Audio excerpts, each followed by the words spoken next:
हम सब ने कभी ना कभी झूठ का सहारा अवश्य लिया है और ये उचित भी है। यदि उस झूठ से किसी को हानि ना पहुंची हो अपितु खुशी प्राप्त हुई हो। जब हमारी पत्नियां हमारे लिए भोजन बनाती हैं और हमें कोई व्यंजन पसंद नहीं आता तो भी हम उनकी झूठी प्रशंसा तो करते ही हैं ना। झूठी प्रशंसा? आप हमारी झूठी प्रशंसा करते हैं? शांता, ये तुम्हारे विषय में नहीं है, चुप रहो। नहीं नहीं पंडित रामकृष्ण, इस विषय में आप सही नहीं है। हमारे हाथ का बना भोजन ग्रहण करके तो महाराज उंगलियां चाटते रह जाते हैं, झूठी प्रशंसा नहीं करते हैं कभी हमारी। है ना महाराज? जी जी, क्या भोजन बनाती हैं? हाँ, क्या भोजन बनाती हैं? इसे प्रेम कहते हैं महाराज, झूठ नहीं। पंडित रामकृष्ण, आप ये कहना चाहते हैं कि झूठ बोलना उचित होता है? नहीं गुरुवर, किंतु यदि एक छोटे से झूठ से कोई बड़ी विपदा टल जाए तो शास्त्रों में भी उस झूठ को गलत नहीं कहा गया है। एक छोटी सी कहानी है महाराज। एक बार एक मनुष्य एक गाय को काटने के लिए उसके पीछे पीछे दौड़ रहा था।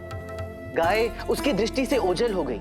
उसने राह चलते पंडित से पूछा कि क्या उसने उस गाय को कहीं देखा है। उस पंडित ने थोड़ी देर विचार किया और फिर उसे दूसरी दिशा में भेज दिया। अब आप सब मुझे बताएं, क्या उस पंडित को असत्य बोलने के लिए दंड मिलना चाहिए? हाँ पंडित रामकृष्ण, ये सत्य कहा आपने। गौ हत्या से बचाने से बड़ा पुण्य का कार्य और कोई हो ही नहीं सकता महाराज।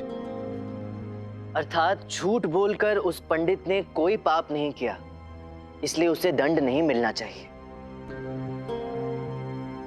महाराज, समय के अनुसार परिस्थितियां, आवश्यकताएं सब बदल जाती हैं। मनुष्य का धर्म भी बदल जाता है।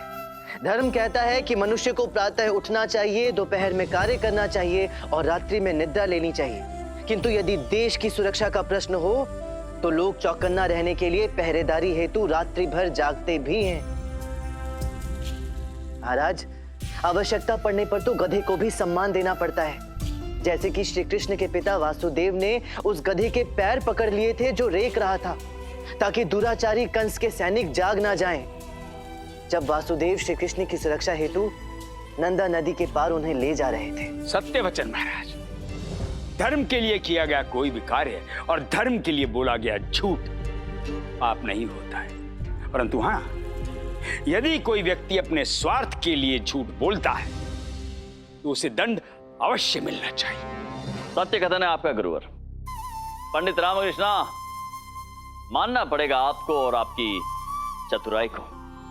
अंततः आपने अपनी बात सिद्ध कर ही दी, और वो भी अपना मुख दिखाए बिना। क्यों जी? आहो जी। परंतु पंडित रामकृष्ण, आपने हमें विजयनगर राज्य के सम्राट कृष्णदेव राय को आज मूर्ख बनाया।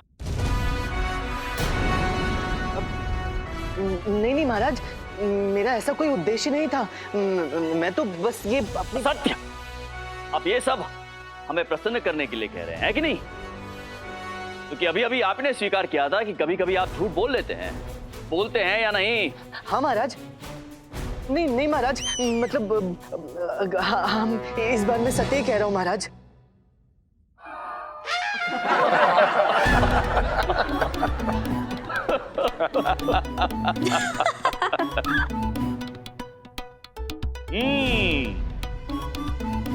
तो मूछे हो तो कृष्णदेव राय जैसी और बुद्धि हो तो पंडित रामकृष्ण जैसी।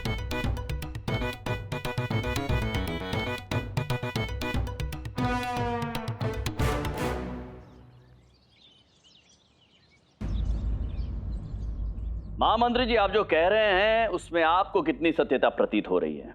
महाराज, उन दोनों सैनिकों के कहे अनुसार गत रात्रि तीव्र वायु और वर्षा के बाद उन्होंने आकाश में 2 अश्व को उड़ते हुए देखा और उसके उपरांत वो इस प्रकार से विलुप्त हो गए कि वो पुनः कभी दिखाई नहीं दिए। महाराज, एक और तथ्य, हमारे दोनों सैनिक रात्रि पहरेदारी हेतु विशेष रूप से प्रशिक्षित, अति सचेत और सजग है महाराज। तो झूठ तो कदापि नहीं बोलेंगे। अब प्रश्न यह है कि क्या यह संभव है कि नहीं, क्योंकि हमें तो संदेह हो रहा है कि हो सकता है कि कदाचित ये किसी शत्रु की कूटनैतिक चाल हो, उसका नया शस्त्र हो। गुरुवर, आपका क्या कथन है? जी महाराज, ये कैसा संकेत है? संकट का महाराज। हाँ, संकट का। परंतु आप चिंतित मत होइए महाराज। इन चमत्कारी संकेतों की सत्यता को परखने के लिए हमारे पास दो उपाय हैं। प्रथम उपाय, हम अपनी साधना से इन अश्वों की ग्रह दशा को ज्ञात कर विजयनगर में उतरने से पूर्व ही इन्हें आकाश में ही भस्म कर देंगे। हाँ, ये जो अश्व हैं काले वर्ण के हैं, तो काली रात्रि में ही इन्हें भस्म करेंगे।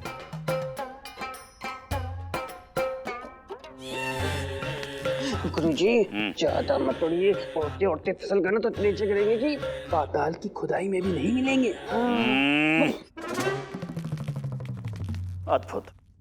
और गुरुवर, द्वितीय उपाय? द्वितीय, हाँ द्वितीय महाराज, इन दोनों सैनिकों को अंधकारमय कोठरी में बंद कर देना चाहिए, जहां हम इनके नेत्रों की जांच परख कर सकें। परंतु आचार्य, दृष्टि की परख अंधकारमय कोठरी में कैसे संभव है? दूरदृष्टि से महामंत्री जी। क्षमा करें महाराज, किंतु मेरे अनुसार इसकी आवश्यकता नहीं है। वो कदाचित वर्षा के उपरांत वाले काले बादल होंगे, जिनका आकार अश्वों के रूप के समान होगा। इसमें चिंता की कोई बात नहीं है। हाँ महाराज, कभी कभी मध्य रात्रि में हम लघुशंका हेतु जागते हैं। प्रायः आकाश में रहस्यमय वस्तु दिखाई पड़ती है, और उसके उपरांत मंत्री महोदय, मेरी लघुशंका तो समाप्त हो जाती है, परंतु अन्य शंकाएं आरंभ हो जाती हैं। यदि ऐसा हो तो आप हमारे पास आ जाइएगा कोतवाल, हम आपकी समस्त शंकाओं को दूर कर देंगे। और महाराज, ये पंडित रामकृष्णा विषय की गहराई को नहीं समझ रहे हैं,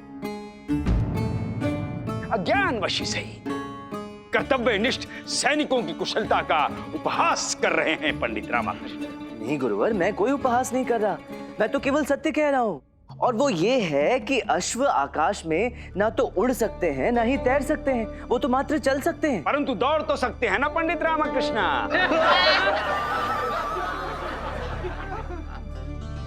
जी गुरुवर, किंतु केवल धरा पर, आकाश में नहीं। महाराज, सत्य तो यह है कि कभी कभी जो दिखाई देता है वैसा होता नहीं, और जैसा होता है वैसा दिखाई नहीं देता। कहीं धर्म है तो कहीं धर्म का मात्र भ्रम। परंतु महाराज, परंतु क्या गुरुवर? महाराज, पंडित रामकृष्ण भी कभी कभी ज्ञान की एक दो बात कर ही जाते हैं। संभवतः आपके सानिध्य का प्रभाव है गुरुवर। जी महाराज, हमारी कृपा तो सबके कल्याण हेतु है।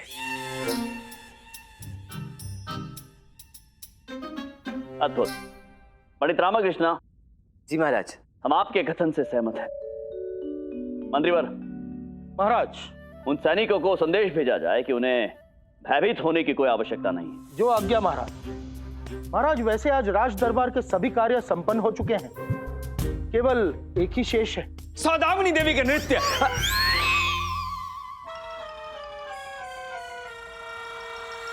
हमारा आशय है महाराज, राजनर्तकी सौदामिनी देवी जी आपके समक्ष अपनी नवीन शैली का नृत्य प्रस्तुत करने की इच्छुक है। देखा देखा, कितने चतुर हैं हमारे गुरुजी। मानना पड़ेगा। महाराज, यदि आप कहें तो नृत्य का आयोजन किसी और दिन के लिए स्थगित किया जा सकता है। क्यों? नहीं मंत्रीवर, नृत्य आज ही होगा। हम भी कला प्रेमी हैं, तो किसी कलाकार का, उसकी कला का आदर करना, सत्कार करना एक राजा का कर्तव्य होता है। सत्य महाराज, सत्य वचन। महामंत्री जी, नृत्य आरंभ किया जाए। जी। महामंत्री जी, राज नर्तकी सौदामिनी को आमंत्रित किया जाए। जो आज्ञा महाराज।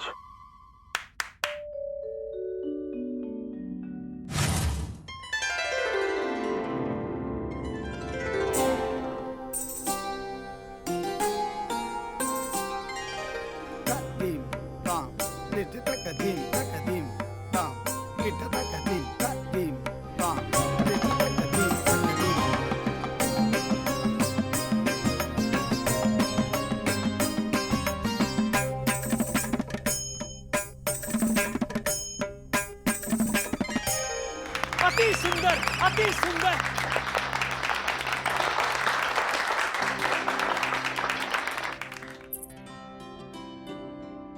अद्भुत सौदामिनी देवी, अद्भुत। नृत्य कला में आप पारंगत हैं। आज का आपका ये प्रदर्शन देखकर हम अत्यंत प्रसन्न भी हुए और प्रभावित भी हुए। महाराज, सौंदर्य तो देखने वाले की आंखों में होता है, वैसे ही कला का स्तर प्रशंसा करने वाले के शब्दों में होता है। सुंदरता और सौदामिनी दोनों एक ही राशि ग्रह के शब्द हैं। सौदामिनी देवी, आपकी अद्वितीय कला को समर्पित एक छोटी सी भेंट स्वीकार करें।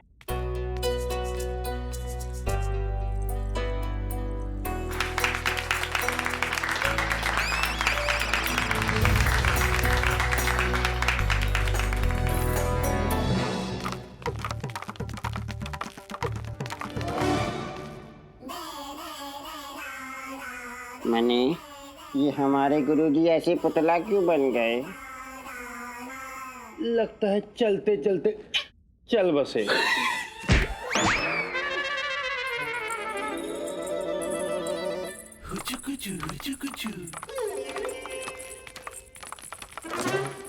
वाह वाह वाह, क्या नृत्य था।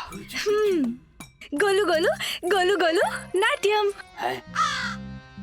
ये क्या है? नृत्य शैली का नाम था गोलू गोलू गोलू गोलू नाट्यम।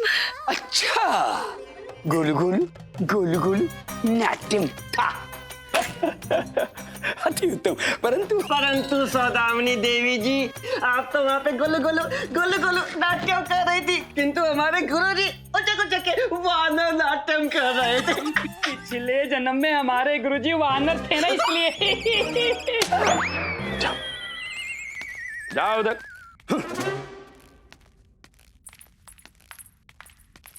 ओ शारदा महोदया, तुम राजमहल में क्या कर रही हो? हाँ, हम यहाँ महल में। इसके अतिरिक्त कोई और प्रश्न पूछना है तो शीघ्र पूछे। हम यहाँ एक अति महत्वपूर्ण कार्य से आए हैं। कौन से महत्वपूर्ण कार्य से आई हो? उठा लो। पागल हो क्या?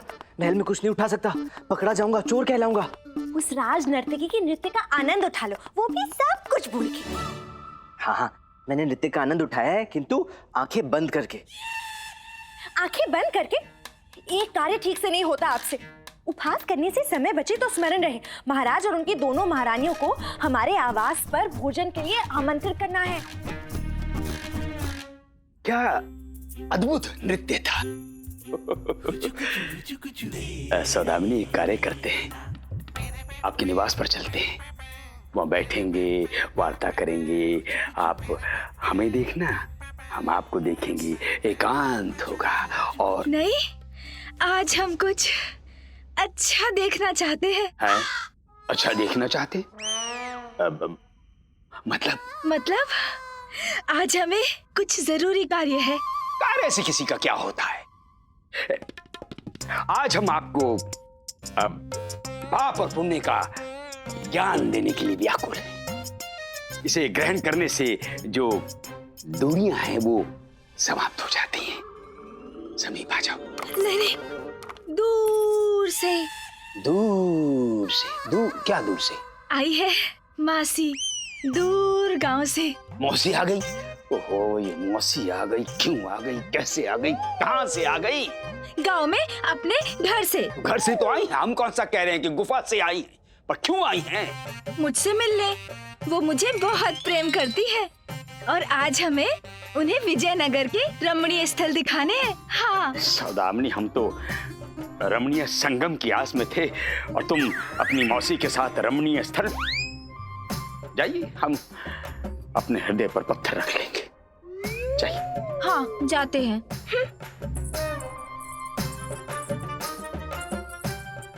धनी मनी, कोई ना कोई बाधा हमारी झोली में जुदाई डाल ही देती है और मिलन का अवसर ही नहीं मिलता है।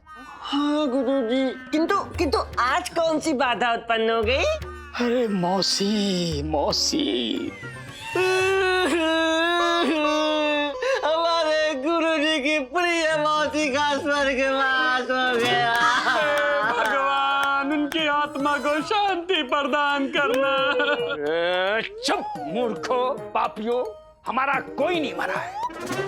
सौदामिनी की मौसी आन मरी है, हमारे और सौदामिनी के बीच में दीवार बनकर। अब चलो। जी गुरुजी चलिए।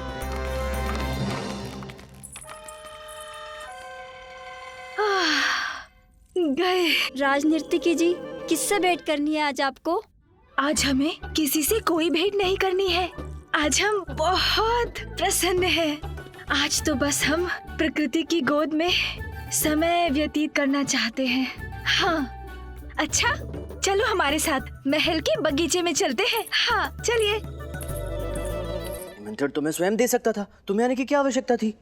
अभी तक दिया नहीं ना। हमें पता है आप कितने बड़े भुलक्कड़ हैं, इसलिए हमें स्वयं ही आना पड़ा।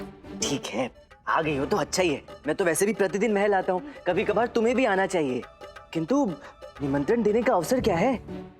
हमारे संग हमारे आवास पर एक महाशय रहते हैं। उनका कथन है कि अवसर की राह तो मूर्ख देखते हैं, हर क्षण एक अवसर है। कब कहा था मैंने? तिथि और समय स्मरण होते आपको अवगत करा दिया जाएगा। अभी विलंब हो रहा है, चलिए हमारे साथ महारानी चिन्ना देवी को निमंत्रण दे देते हैं। चलिए ना। चलो। महारानी चिन्ना देवी, हम अत्यंत प्रसन्न हैं कि आपने विवाह का आमंत्रण स्वीकार किया है। अब आप कृपया हमारी अर्थात महाराज कृष्णदेव राय की विनती एवं हमारी क्षमा भी स्वीकार कर लें। हम इस विवाह में नहीं आ पाएंगे महारानी जी। हम आगे करेंगे क्या? हम वहां पर सभी से अपरिचित हैं। अपरिचित? महाराज, वहाँ हमारा ननिहाल भी है। आप रमन्ना से तो भली भांति परिचित हैं। आप भूल गए? रमन्ना? अब जिस व्यक्ति से हमारी भेंट ही ना हुई हो, उन्हें हम भूल कैसे सकते हैं? महाराज, हमने उन्हें वचन दिया है कि हम रमन्ना के विवाह पर उपस्थित होंगे। हम आपको वहाँ लेकर जाएंगे बस। हम आपको रमन्ना के और अपने रिश्ते के बारे में कुछ बताएं? जी बताइए। आप उन्हें तो जानते हैं ना, सूर्यमंडू को? सूर्यमंडू? जी, जिनका पेड़ से गिरकर स्वर्गवास हो गया। अच्छा। हाँ महाराज, आप उनको जानते हैं? ब्रह्मानंदम की पत्नी सावित्री। सावित्री? जी महाराज, जिनका कुएं में गिरकर स्वर्गवास हो गया। कुएं में गिरने से? जी महाराज, आपको मालूम है उनका एक भाई था, मुंह बोला वेंकटैया। वेंकटैया? जी महाराज, उनका एक जुड़वा भाई भी था, ताता थैया। ताता थैया? ये नाम है? जी महाराज। महाराज, वो छत पर कपड़े सुखाने गया था, परंतु कपड़े गिरने से उसकी मृत्यु हो गई। महारानी चिन्ना देवी, कपड़े गिरने से भला किसकी मृत्यु हो सकती? महाराज, वो कपड़े सहित छत से नीचे गिर गया था ना। ओह। अब उनकी जो पत्नी थी सुनंदा। सुनंदा? अब उनका कहां से गिर के देहांत? शिव शिव बोलिए महाराज, वो तो जीवित हैं। जीवित है? उनके नाना जो स्नान करने गुसल खाने में गए, पैर फिसला और मृत्यु को प्राप्त हो गए। उनका भी स्वर्गवास हो गया। उस नाना के लड़के का भतीजा है रमन्ना। अच्छा, रमन्ना। और रमन्ना कहाँ से गिरा? महाराज, उसी का तो विवाह है, वो कहीं से नहीं गिरा, वो सकुशल है। अच्छा, बड़ा गिरा हुआ परिवार है। महाराज, अर्थात कौन जीवित है कौन मृत है समझ में नहीं आ रहा है। देखिए, हम इस रमन्ना के विवाह में नहीं आ पाएंगे। आप हमारी ओर से रमन्ना से कह देना कि विवाह के दिवस वो घोड़ी पर ना बैठे। परंतु क्यों महाराज, ये तो प्रथा है। आपके परिवार में तो कहीं ना कहीं से गिरकर मृत हो जाने की भी तो प्रथा है। देखिए महारानी चिन्ना देवी, हम इन रिश्तों नातों की जटिलता में ना उलझ गए हैं। हम एकांत में रहना चाहते हैं। हम उद्यान में जा रहे हैं, हम पश्चात मिलते हैं आपको। परंतु महाराज, बाद में वार्ता करेंगे इस विषय में। महाराज, महारानी जी, पंडित रामकृष्णा और उनकी पत्नी शारदा देवी आपसे भेंट करने के लिए पधारे हैं। उन्हें आदर पूर्वक हमारे कक्ष में लेकर आइए। प्रणाम महारानी। प्रणाम बड़ी महारानी जी। प्रणाम महारानी, हम आपको और महाराज को हमारे आवास पर भोजन के लिए आमंत्रण करने के प्रयोजन से आए हैं। शारदा, हम केवल हमारे आने की स्वीकृति दे सकते हैं आपको, परंतु महाराज के विषय में कुछ नहीं कह सकते, क्योंकि आजकल वे हमारी इच्छाओं को मानते ही कहाँ हैं। हाँ, यदि पंडित रामकृष्ण प्रयास करे तो। परंतु बड़ी महारानी जी, महाराज इस समय है कहाँ? महाराज उद्यान की ओर गए हैं। चलिए, हम भी आप दोनों के साथ वहाँ चलते हैं। अब क्षमा करें बड़ी महारानी जी, आप दोनों प्रस्थान करें। मुझे मंत्रिवर से एक महत्वपूर्ण कार्य है, मैं वो समाप्त करके आप दोनों से बगीचे में ही मिलता हूँ। उचित है। प्रणाम। शारदा चलिए हम दोनों चलते हैं।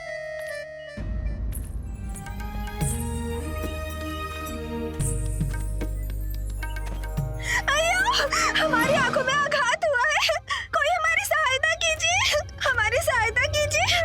सौदामिनी देवी, हमारी आंखों में आघात हुआ है, कुछ हो गया है महाराज। शांत हो जाइए आप एक काम कीजिए, हमें देखने दीजिए।